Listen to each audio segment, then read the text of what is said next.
அந்த கோரிக்கை வைக்கிறாங்க. தமிழ்நாட்டில் உள்ள தமிழ் கடவுளான முருகனுடைய கோயில்ல தமிழில் அர்ச்சனை செய்யுங்கள், தமிழில் குடமுழுக்கு செய்யுங்கள் ஒரு கோரிக்கை வைக்கிறாங்க. ஆனா அங்க உள்ள அர்ச்சகர்கள், அந்த பிராமணர்கள் இவங்களை பிடிச்சு தள்ளி விடுறாங்க. அம்மையார் அவர்கள் தொடர்ச்சியாக இது சம்பந்தமான ஒரு இயக்கத்தையும் போராட்டத்தையும் நடத்தி வருகிறார். ஹைகோர்ட்ல வழக்கு போட்டு ஒரு தீர்ப்பு வாங்கி வச்சிருக்கிறாங்க. ஆனா தமிழ்நாடு அறநிலையத்துறை இன்னமும் அந்த தீர்ப்பை அமல்படுத்த மாட்டேங்கிறார். தமிழில் அர்ச்சனை செய்ய வேண்டும், தமிழில் குடமுழுக்குகளை நடத்த வேண்டும் என்று தமிழ்நாட்டிலே ஒரு கோரிக்கை வைத்து அம்மையார் அவர்கள் தொடர்ச்சியாக போராடி வருகிறார்கள். ஆனால் தமிழ்நாட்டில் உள்ள கோயில்களில் தமிழில் அர்ச்சனை பண்ண மறுக்கிறாங்க. தமிழ்நாட்டில் இந்த அவலம் நிகழ்கிறது. எனவே நாம் அனைவரும் அம்மையாரோடு இணைந்து குரல் கொடுக்க வேண்டும். தமிழிலே அர்ச்சனை செய்ய வேண்டும், தமிழிலே குடமுழுக்கு செய்ய வேண்டும் என்ற கோரிக்கையை நாம் அம்மையாரோடு சேர்ந்து குரல் கொடுக்க வேண்டும். அடுத்ததாக தமிழ் தாய் சிம்மம் சத்யபாமா அம்மையார், அரசயோகி கரூரார் தமிழ் குருபீடம் அவர்கள் அடுத்ததாக உரையாற்றுவார்கள்.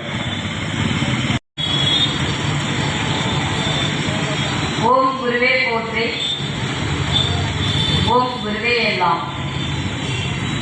இந்திய புரட்சிகர மார்க்சிஸ்ட் கட்சியின் சார்பில் மத நல்லிணக்க அரசியல் மாநாடு நிகழ்கிறது.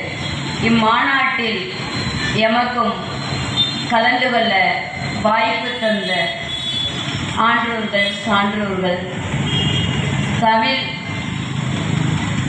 நமது தமிழ்நாட்டினுடைய உரிமைகளை, தமிழின உரிமைகளை தொடர்ந்து போராடி மீட்டு தரும் தோழமை உறவுகளுக்கும் எமது மனமார்ந்த பாராட்டுகளோடு எம்மை அழைத்தமைக்கு மகிழ்ச்சியும் தெரிவித்துக் கொண்டு உரையை துவங்குகின்றோம்.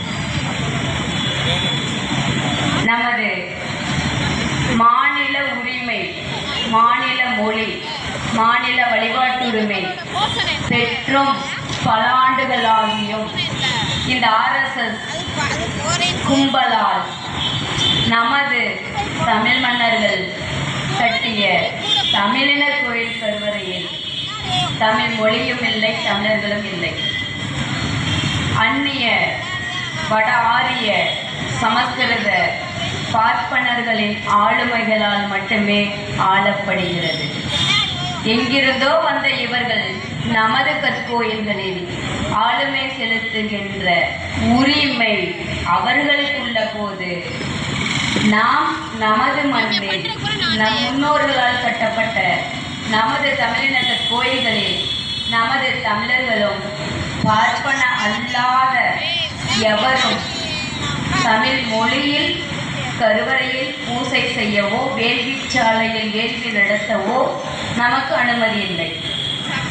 சனாதன தர்மப்படி நால்வர்ண தீண்டாமை சூத்திரர்கள் நீங்கள் கோயில் கருவறைக்குள் வரக்கூடாது என்று சொல்லக்கூடிய அயலார்கள் சமஸ்கிருத சனாதனவாதிகளால் எந்த கோயிலிலும், இந்து சமய அறநிலைத்துறை கட்டுப்பாட்டில் உள்ள எந்த கோயிலிலும் மூலக்கருவறையில் பூசை செய்ய அனுமதி இல்லை. யார் அனுமதிக்கல? சட்டம் அனுமதிக்கலையா அல்லது தமிழ்நாடு அரசாணை அனுமதிக்கலையா அப்படின்னு பார்த்தா அந்த பாரம்பரியமா நம்ம எல்லாம் சூத்திரர்கள், நீங்க தமிழ் பேசாதீர்கள், தமிழ் மொழி நீச பாச என்று கூறி நம்மை அடக்கி நம் முன்னோர்கள் காலத்திலிருந்து நமது கோயிலை அவர்கள் பிடுங்கிக் கொண்டு நம்மை வெளியேற்றிய பார்ப்பனர்கள் கூறுவது நீங்கள் உள்ளே வராதீர்கள். அரசாணை இருக்குது, உள்ளே வராதே, நீ சூத்திரன். சரி, சட்டத்தில் அப்படி இடம் இருக்கின்றதா? சமஸ்கிருத மொழியும் பார்ப்பனர்கள் மட்டுமே தான் இந்து சமய அறநிலைத்துறை கட்டுப்பாட்டில் உள்ள அனைத்து கோயில் கருவறையிலும் பூசை செய்யக்கூடிய சட்டம் சமஸ்கிருத மொழிக்கும் பார்ப்பனர்களுக்கு மட்டுமே உள்ளதா? அந்த மாதிரி ஒரு சட்டத்தை நீங்க வாங்கியிருக்கிறீங்களா? அந்த மாதிரி ஒரு நீதியை வாங்கியிருக்கிறீங்களா அப்படின்னு கேட்டா இல்லை. இது எங்களுடைய பிறப்புரிமை, எங்களுடைய சனாதன உரிமை. அப்ப அதை கூறுவது யார்? அதை எழுதி வைத்தது யார்? மனுஸ்மிருதியை எழுதி வைத்தது யார்? அப்போ உங்க மனுஸ்மிருதியும் உங்களுடைய சனாதனமும் எந்த கோயிலை கட்டியது, எப்போது கட்டியது? கோயில் என்று கூறக்கூடிய சனாதன சமஸ்கிருத பார்ப்பன ஆதிக்க வெறியர்களை கேட்கின்றேன். எமது கோயிலுக்குள்ளே இருக்கக்கூடிய எமது தமிழ் முன்னோர்கள் தான் சமாதடைஞ்சிருக்கிறார்கள். பல கற்கோயில்களில் உள்ளே இருக்கக்கூடிய இதே மீனாட்சி அம்மன் பாண்டிய பேரரசி, பாண்டியர்கள பேரரசி மீனாட்சி அம்மன். தமிழ் சங்கம் வைத்து தமிழை வளர்த்த மீனாட்சி. அவள் கருவறையில் ஒரு பெண்ணாக திருவுருவச் சிலை வடிவமைத்து உள்ளே நாங்கள் வழிபடக்கூடிய எமது மதுரை கோயில் இருக்கின்றது. தமிழும் வேண்டாம், பெண் தீண்டத்தகாதவர்கள் வழிபாட்டில் இருக்கவே கூடாது என்று கூறக்கூடிய பார்ப்பனர்களே என் மீனாட்சிக்கு நீங்க ஏன் பூசை செய்கின்றீர்கள்? உள்ளே நீங்கள் கோயில் கருவறை விட்டு வெளியே இருங்கள். உள்ளே இருக்கிறது எமது தமிழச்சி மீனாட்சி, இந்த மண்ணை ஆண்ட பேரரசி. அப்படிப்பட்ட பேரரசிக்கு சமஸ்கிருத மொழி தெரியுமா? அவளுக்கு வாழும் போதும் ஆளும் போதும் சமஸ்கிருதத்தில் ஆண்ட சான்று ஏதாவது இருக்கின்றதா? இல்லவே இல்லை. எடுப்பதெல்லாம் சூழ்ச்சி. அச்சூழ்ச்சிக்கு நாம் போய் நாங்கள் எங்களுடைய முன்னோர்கள் கோயில் கல்வெட்டுகள் இருக்கின்றது, அருள் பாடல்கள் இருக்கின்றது.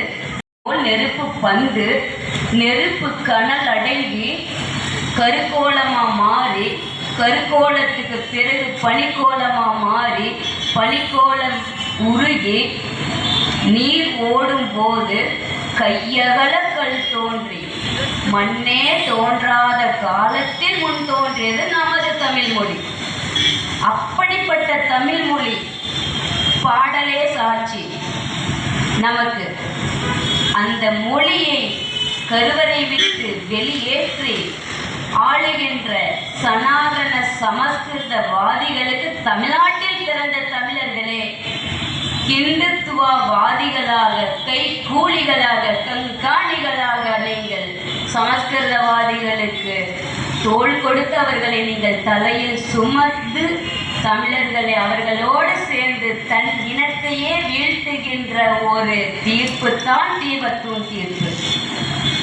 யார் கேட்டிருக்காங்க?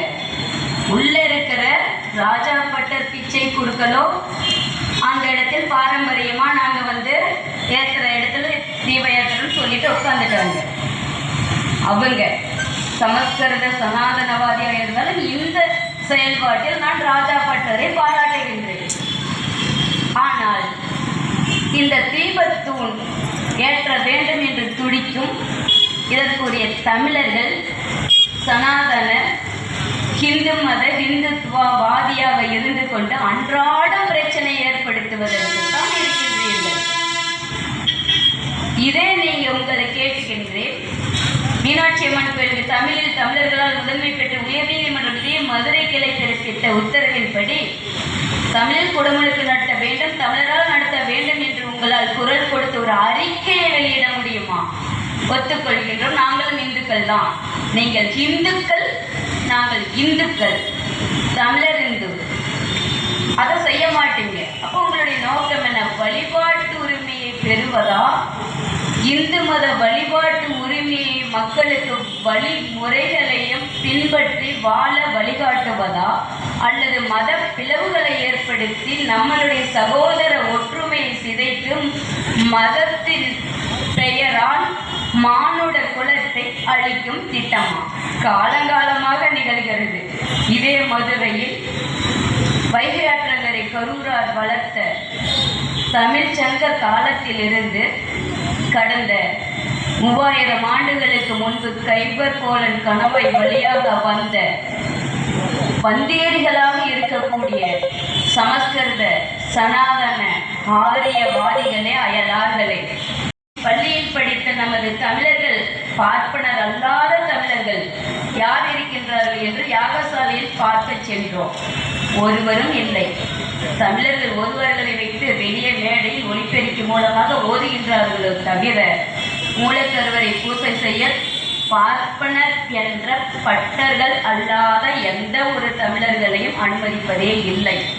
இதேபோல் வேள்விச்சாலையிலும் இதுவரை அனுமதிப்பதே இல்லை. மருதமலை முருகன் கோயில் குடமுழுக்கு சரிபாதி நடத்த வேண்டும் என்று உயர்நீதிமன்ற உத்தரவு பெற்றும் அங்கேயும் நிகழ்த்தப்படவில்லை. இதனால் உயர்நீதிமன்ற அவமதிப்பு வழக்கு பதிவு செய்து உள்ளோம்.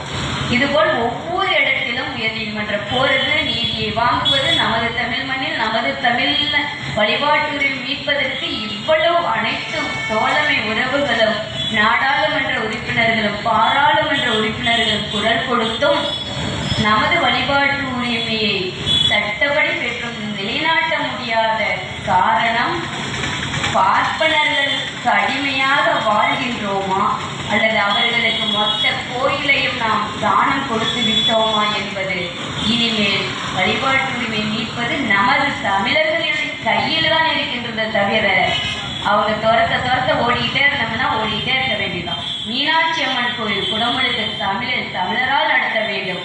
நடத்தவில்லை என்றால் நாங்களே யாகசாலையில் அமர்ந்து நடத்துவோம் என்பதையும் இந்த உரையில் நான் வெளிப்படுத்துகின்றேன். இதற்காக மதுரை மக்களும் இங்கே வந்துள்ள அனைத்து கட்சி ஆளுமைகளும் எங்களுக்கு குரல் கொடுத்து ஆதரவு தந்து உதவுமாறும் கேட்டுக்கொள்கின்றேன். ஓம் திருச்சிற்றம்பலம்.